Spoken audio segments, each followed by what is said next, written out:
ఏపీలో సీఎం జగన్ కీలక నిర్ణయాలు తీసుకుంటున్నారు. పాలనా పరంగా పార్టీలోనూ వేగంగా అడుగులు వేస్తున్నారు. తన సంక్షేమమే తనకు తిరిగి అధికారం కట్టబెడుతుందని జగన్ విశ్వసిస్తున్నారు. 2019లో ఇచ్చిన ప్రతి హామీ అమలు చేస్తున్నారు.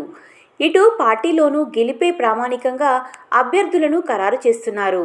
ఇక ఇదే సమయంలో ఏపీలో పింఛన్లు తీసుకునే వారికి జగన్ సర్కార్ శుభవార్త చెప్పింది.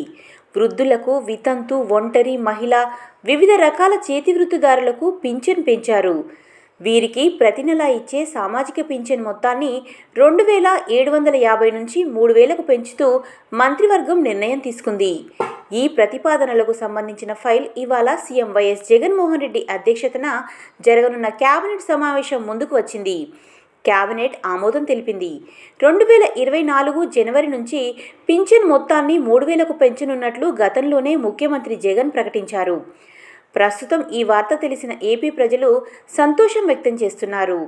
తుఫాను సమయంలో ప్రభుత్వం చేపట్టిన సహాయ, పునరావాస కార్యక్రమాలపై కూడా కేబినెట్లో చర్చించారు. కాగా ఇప్పటికే 2 రోజుల పాటు రాష్ట్రంలో పర్యటించిన కేంద్ర బృందం తుఫాన్ నష్టాన్ని అంచనా వేసింది.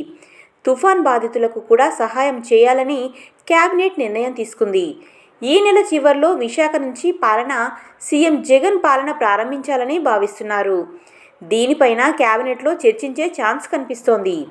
ఇక వైఎస్ఆర్ చేయూత, వైఎస్ఆర్ ఆసరా వంటి పథకాలు అమలు తేదీలను మంత్రివర్గంలో ఖరారు చేయనున్నారు. ఇప్పటికే జనవరిలో వీటిని విడుదల చేస్తామని జగన్ ప్రకటించారు.